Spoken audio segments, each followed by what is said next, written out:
Super, viss ir. Nu ko, lēcam iekšā. Tā, nu ja jau atļauj ierakstīt, tad tā iziesim cauri pāris lietiņām. Tā. Nu, tad no manas puses pirmais jautājums, Lolda. Iziesim pa lielos vilcienos cauri, kur bija pirms sākām, kā gāja, kamēr strādājam kopā un kas ir mainījies. Bet, ok. Nu, tad pirmais jautājums. Vai var man lūdzu pastāstīt, kur tu vispār biji, kad mēs sākām? Vai var man atgādināt, kas bija tā vieta, kur tu biji, vai kas bija tie iemesli, kādēļ tu vēlējies zaudēt šo lieko svaru UTT? Nu, teiksim, kas bija tas moments, nu jā, kādā situācijā tu biji pirms mēs sākām darboties kopā? Es biju, manuprāt, tāds sagrauts, nelaimīgs cilvēks, kuram bija liekais svars. Labi, man tur nebija tā kā, baigi daudz citu. Saka, nevar iedomāties, ka tev varētu būt 73 kg, kur tev viņi ir, bet man viņi bija. Es biju drausmīgi bēdīga par to. Man likās, ka es taču tā tik mazēdu, es taču vispār neko nedaru tādu, lai man augtu tāds svars. Un es biju no cilvēku puses, tā kā no kaut kāda no draugu paziņu puses. Es biju apspriesta par to, vai tik es neesmu stāvoklī, vai visi tā kā redzēja, ka man ir kaut kāda lieka kilogrami klāt.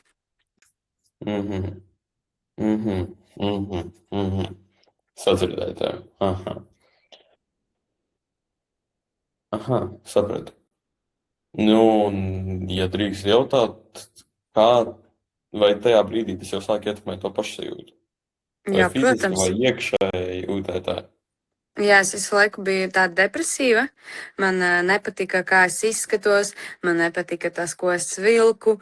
Es vilku tikai to, kas man reāli derēja, kurā es neizskatos resna. Es nevilku košas krāsas, nedod Dievs kaut ko gaišu uzvilks. Jā, ārprāts. Taču visi redzēs, ka tas ir resna. Un tā kā atlika man pāris tādām tuvākām draudzenēm kaut kādu komentāru pateikt. Un vienkārši tā kā, ja dienā bija 3 cilvēki, kas pasaka, cik tu labi izskaties šodien, tāda priecīga staroša, tad ienāk viena draudzene pasaka, tu pieņemsies svarēs, tad es nedzirdēju tos 3 cilvēkus, es dzirdēju tikai to vienu. Vai tu iespējams jau sāki sajust, ka tas varbūt to jau sāki izjust citi? Un nevajag kaut super konkrētu, bet vai sajūt, ka iespējams to jau sāki izjust arī cits cilvēks? Jā. Jā. Jā. Okay. Īpaši man liekas, mans vīrietis to jūt. Es te kur neiešu, man nav ko vilkt. Sadzirdēju tevi.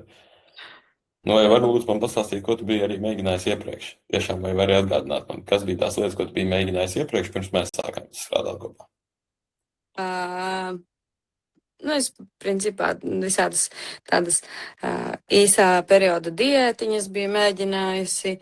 Biju mēģinājusi tur, teiksim, badoties, tās fastinga stundas taisīt. Man likās, ka es ēdu veselīgi vispār visu laiku. Man likās, ka pasaule ir daudz labāka nekā īstenībā viņa ir kopš sāku pēc es darboties. Jā. Ok, iepriekš biju mēģinājis to fastingu un tādas mazās diētas.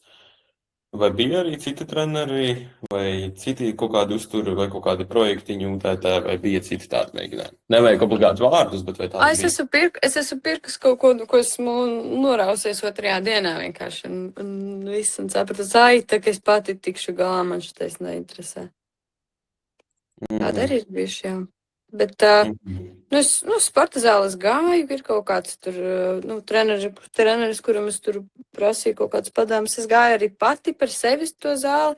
Es teikšu tā, ka kopš es esmu pie tevis, es uz zāli vispār vairs negāju. Praktiski. Sākumā jau vēl bišķiņ, tad pēc tam es vienkārši negāju. Bet tas svars tā kā labi gāja nost, un man varbūt nebija tik ļoti liela tā motivācija to darīt. Tā kā agrāk, man likās, viss, zāle tā kā tagad ir pēdējais salmiņš, pie kura pieķerties. Es ļoti labi tagad saprotu, ka man joprojām vajag iet uz to zāli, un es gribu iet, bet man visu laiku ir kaut kāds apstākļu sakritības, un nav prioritāte aiziet uz zāli. Un es vienmēr atrodu iemeslu to neizdarīt. Tas ir muļķīgas atrunas, bet tu zini, Aha, sadzirdēju. Aha. Ar ko tev vispār iepriekš gāja visgrūtāk?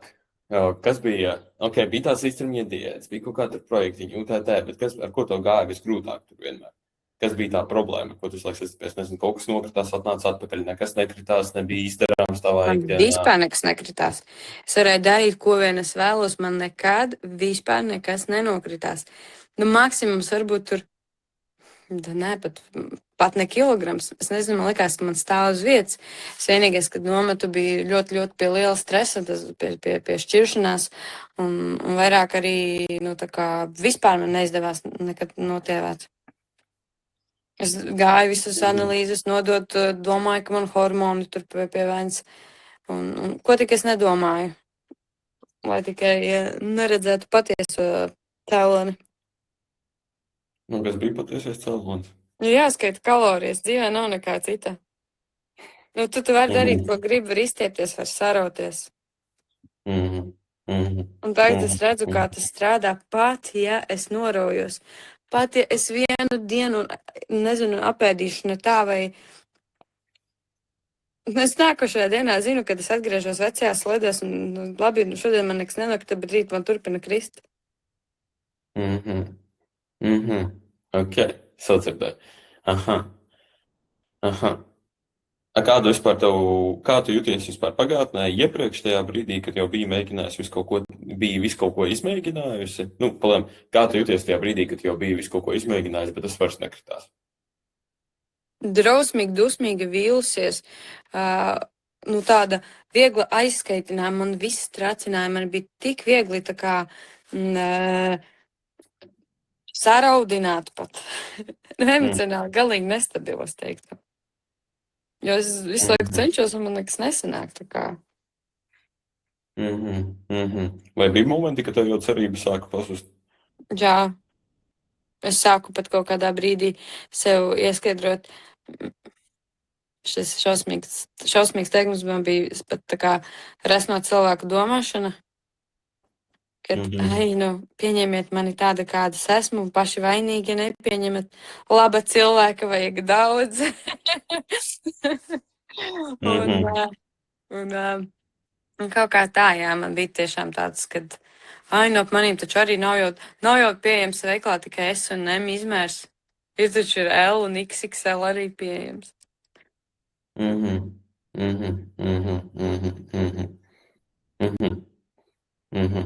Bet negribējās ieslīgt tādā domāšanā. Negribējās. Es vienalga cerēju, ka kaut kad. Es atceros, es nopirku vienus džinsus. Jā. Un kaut kā baigu atlaidi, viņi bija, man normāli patika. Un savam draugam saka, tu apsolu. Es līdz vasaras beigām viņās tikšu iekšā. Tas bija pagājuši gadu, manuprāt. Es nezinu, kur man tie džinsi ir, jo viņi ir nolikt noteikti plauktā pie S izmēra. Man joprojām tādas izmestas ārā, un es tieši kaut kādā dienā iedomājos, jāpamēģina tev džinsos ielīst iekšā. Jo man, toreiz es vienalga ticēju, ka es kaut ko izdarīšu. Man bija pat doma par tālāku domu par tavu ko atsūkšanu, operācijām, ko tik es neesmu domājis. Nu, ja es tev pajautāju, kāds rezultāts mēs esam sasnieguši kopā? Šodien tie ir 6,5 kg. Ja es pasaku priekšā, ka zaudēti tīri, vienkārši paskatījos. Un 18 centimetri no vidukļa. Jā. Šodien es saskāpos ar tiem svariem, un man liekas, es vakardien tā sagrēkoju, noteikti tur būs augšā, un man ir 66,5, un man tāds, viss ir kārtībā. Es esmu sapratusi, kas ir mans lielākais klupšanas akmens, un tas ir alkohols. Arī stiepies man tas trakais dzīvesveids, ka man gribas atlaist tos nervus un to glāzi pacelēt, bet tagad es šonadēļ man ir tāds, ka vispār es negribu pat virsū paskatīties, jo es redzēju, kas notika pagājušajā nedēļā, kad vispār stāv uz vietas tikai tāpēc, ka es esmu kaut kādas 2 vai 3 dienas nedēļā.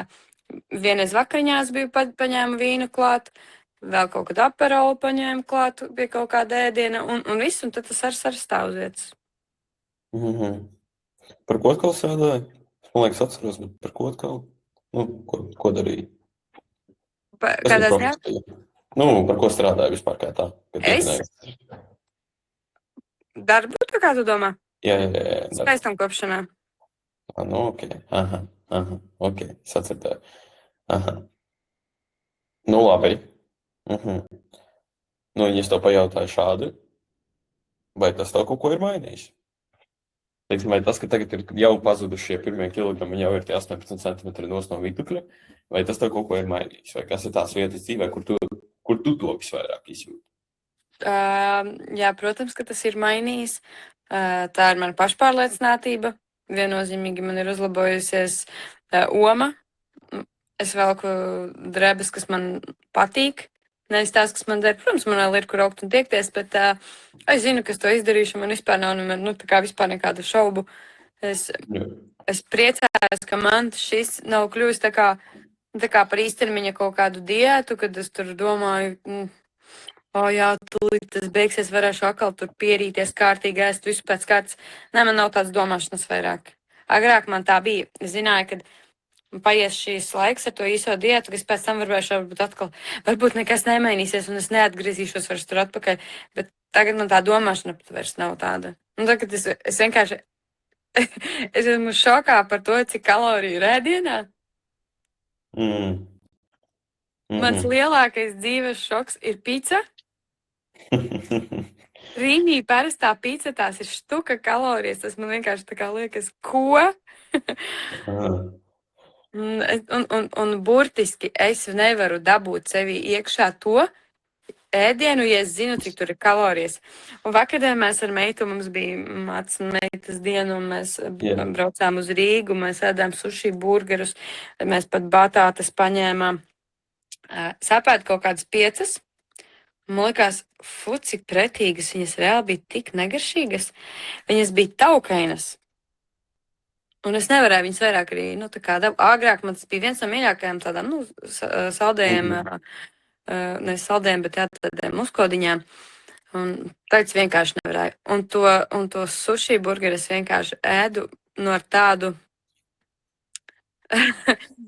Man tiešām tas ir jāapēd tagad, kā lai es to apēdu. Tas vispār nebija viegli. Jā, es arī esmu sākusi lietot vēl šķiedrvielas papildus uzturā, kas, manuprāt, arī man kaut ko iedod, kas nav tā kā slikta lieta. Un tas man arī, manuprāt, dod to sāta sajūtu foršu, kad es burtiski nevaru. Es arī no rīta šodien izdzēru šķiedrvielas, un tagad tikko pusdienās es ēdu biežu zupu, un es viņu pāēdu. Agrāk es būtu ielaists otru bļodiņu. Tagad es jau... Tā, ka tu jūties pārēdies. Domāju, varētu paņemt jogurtu, jo man obligāti ēdiens ir jānostāds ar saldo. Un es par to jogurtu neapēdu. Neņēmu. Ok, šo super projektu dzirdēt vispār. Aha.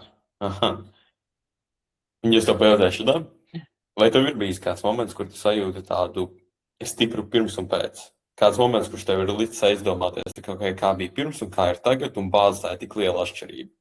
Vai ir kaut kāda lieta vai moments vai kas cits, kas tev liek par to aizdomāties? Kurā tu sev pieķērē un klauni? Tāda īstenībā atšķirība jau ir. Katru rītu ģērbjoties velkot virsū drēbes, kuras es esmu likusi arī tev uzvaras čatiņā iekšā, reāli vienkārši tādu gabalu bikses ir burtiski pa lielu. Kā draugs vienā dienā smējās par to biksēm, kuras es biju uzvilkusi, viņš bišķi pa lielu. Un tad es viņam saku, ka esmu zaudējis 18 centimetrus, un viņš vienkārši un rāda, tas ir šitik daudz. Saka, tu es redzu, ka tas ir, jo agrāk viņš man pat pateica, ka viņš redzēja, ka es no rīta esmu stūķējusies iekšā biksēs. Bet tagad es vienkārši ielicu iekšā un viņa skrīt nost. Tur ir tā lielākā. Tas rīktīgi feini.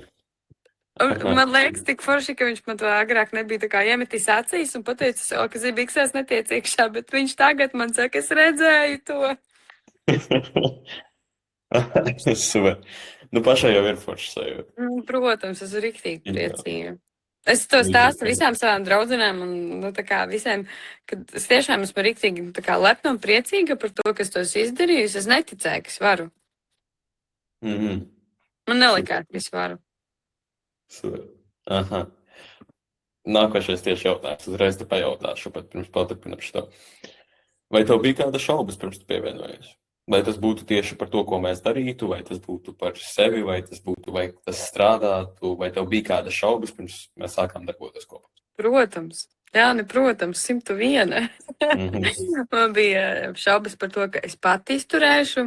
Man liekas, ka tā, ka tu pateici, ka man ir aplikācijā recepšu sadaļa, man jau bija melns gar acīm. Ja man būtu es pateikšu godīgi, nereiz neesmu ieskatījusies viņā. Vienīgais, ko es skatos, ir šie burvīgie jā, tos gan es ieskatos, tā kā, ka ja man kaut kas apnīk, bet ir tik labi tie proteīni, visi tie jogurtiņi, man viņi tā garšo, ka man neko vairāk arī neprasās. Par to man bija šauba, jā, kas norošos, un ja tu man liks ēst pēc receptēm, tad būs čau, kad man pievēršana būs galā. Un tad man likās, ārpēc uznāks tolīt krīzes, nevarēšu samaksāt naudu. Tā bija man nākošā šauba, jo, protams, arī par naudu bija. Es nevienam neuzdrošinos teikt, cik es maksāju, lai nedabūtu iekšās. Jo, man liekas, man mājās tā kā neviens nesaprastu. un par ko vēl bija šaubas? Nu jā, man arī, zini, man ir nenormāls prieks par to, cik ļoti tu biji ar mums. Nu, tā kā čatos pieejams, atbildi uz katru, es atvainojos pat stulbu jautājumu, šitais der, liekas, tā kā 1000 reizi atbildēts, ka der viss tikai pišķi, nu, tā kā pa bišķiņai iekļaujies un tā. Un man likās, kurš vēl tā būtu darījis? Neviens, es neticu, ka kāds tik ļoti, nu, tā kā tiešām iedziļinās, un tās tavas atskaites, tas ir kaut kas vispār. Es katru reizi drebošām kājām viņas gaidīju, domāju, tūlīt mani sabārs. Un es jūtos tā kā, ka tētis no skolas esi atnācis, dabūjis kaut kādu piezīmes, sūdzas uz savāris un tētis tūlīt sabārs. Bet tāpat tās beigās vienmēr ir tāds, tu vari dari un rīktīgi tāds foršs sajūta, jā. Šito rīktīgi foršs, šito tiešām patīk, bet tas arī domāts būs bija tas svarīgākais. Ka hei atbalsta, nevis tad brauc augumā, vai kas cits riktīgi. Jā. Paldies, Aha, super, riktīgi forši. Bet beigās bija tā vērts? Protams. Super.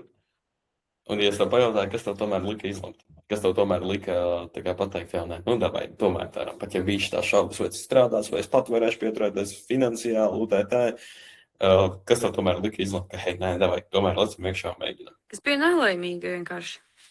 Es sapratu, ka man tajā izmisuma brīdī, ka man ir jāķerās klāt pie ka šis ir mans pēdējais, ja es šito nevaru izdarīt pat, tad viss tiešām ir skaidrs, ka es nevaru neko. Es varu godīgi pateikt, es neesmu izdarījis 100% visu to, ko tu esi licis darīt un kā darīt. Es neesmu bijusi tā kā 100% iekšā tajā visā. Bet tik, cik es esmu darījusi, tas ir nenormāls, superīgs rezultāts. Tas ir, tā kā diena pret nakti salīdzināt, kā es jūtos tagad un kā es jūtos tad. Un tas arī bija tas, kas man lika tā kā piekrist un to darīt, jo es zināju, ka, īstenībā ļoti labs motivētājs arī ir tā summa. Jo tev liekas, kas ir, es esmu tādu naudu samaksājis, un es tagad tā kā neko nedarīšu. Es arī par to sporta zāles abonementu domāju, ka man būs tieši tas pats. Bet tā, diemžēl, nenotika. Tur pamaz man viņu. Bet super, ka tā bija kā vēl viena tāda motivētāja. Bet sporta zāle atkal savā veidā man liekas, man tāds aizdoms, ka arī nav kāds, kurš tevi, teiksim, no malas blakus tā tik stipri. Sporta zālē vairāk tāds, es ieju, tā kā būs ok, jā, tādā garā. Un kaķis, super. Šeit ir jādzina ārā. Šeit ir jaunais kaķis. Šis vecais vai jaunais kaķis? Šis vecais. Aha, vecais. Labi, kaķis vēl kārtīgi pa veco. Jā, bet ok. Nu labi, ja es to pajautāju, tad pēdējo tā liela. Kas iespējams šeit bija citādāk? Vai kas priekš tevis šeit bija tā svarīgākā lieta, ja kaut ko neieminējies? Kas priekš tevis šeit bija citādāk, kas tev tavuprāt palīdzēja tiešām arī šoreiz to izdarīt? Kā jau es teicu, aplikācija. Man ļoti patika. Tavs atbalsts mūžīgais, ka tev var dabūt rokā. Zini, es biju agrāk arī visādās grupiņās, nu, tā kā arī čatiņos pievienota, bet mani nekad tik ļoti nemotivēja kā šie visi cilvēki. Jo šeit tu reāli saproti, ka tie cilvēki, viņi ar tevi domā vienādi. Nu, ka jūs esat visi uz viena viņa. Mēs citreiz ar draudzenēm, bet zini, draudzene tur viena tievāka, viena varbūt tur restāka, viena tur tāda, viena šī tāda. Un katrai tā domāšana cita, un cita tur vienkārši iešanas pēc to dara, cita tāpat, vai, nu, pat nezinu, kāpēc tos soļus tur teiksim maz, bet šeit kaut kā man likās tas daudz foršāk. Un tieši tas, ka tie cilvēki ieliek tās savas pārdomas un uzvaras solīšus. Bet šo ieteikt citiem? Jā, viennozīmīgi, es jau iesaku. Aha. Tad citus skatos, es nezinu, kad viņa ir pieteikusies, bet pat viena mana kliente ir grupiņā. Kā viņu sauc, drīkst zināt? Vita Zepa. Jā, ir. Jā. Jā, viņa ir mana kliente. Un es ieraudzīju viņu, un vēl viena man arī kliente ir Signita. Signita. Jā. Arī no mana galējās. Man bija tāds prieks viņas tur redzēt, ka es ieraudzīju čatā vienkārši, ka viņas ir ielikušas. Viņas, cik man saglabāts telefons, tas redzēt, es domāju, forši. Super. Fēni, riktīgi forši. Jā. Jā, ok. Nu, tad pats pēdējais jautājums. Ja piemēram, es ar kādu cilvēku esmu, teiksim, pirmajā zonā, kur mēs toreiz bijām, nu, vai vispār, nezinu, sarakstē UTT. Un tas cilvēks šaubas šo darīt vai nedarīt, lekt iekšā vai nedarīt, vai man sanāks, vai man palīdzēs. Ko tu teikt tam cilvēkam? Es teiktu, nešaubies. Tas ir to vērts. Tas ir katra eiro centa vērts. Nu, tā kā ir jāmīl pašam sevi un ir jādod sev to iespēju. Es saku, ja man tas bija tā kā pēdējais salmiņš, man likās, vai nu šoreiz, vai nu nekad. Nu, tā kā, vai nu es to izdarīšu, vai nu nekad tas nenotiks. Un šodien es ļoti priecīgi jau no rīta mērīju savu jauno sapirkto apakšu un domāju, tu nos, cik forši.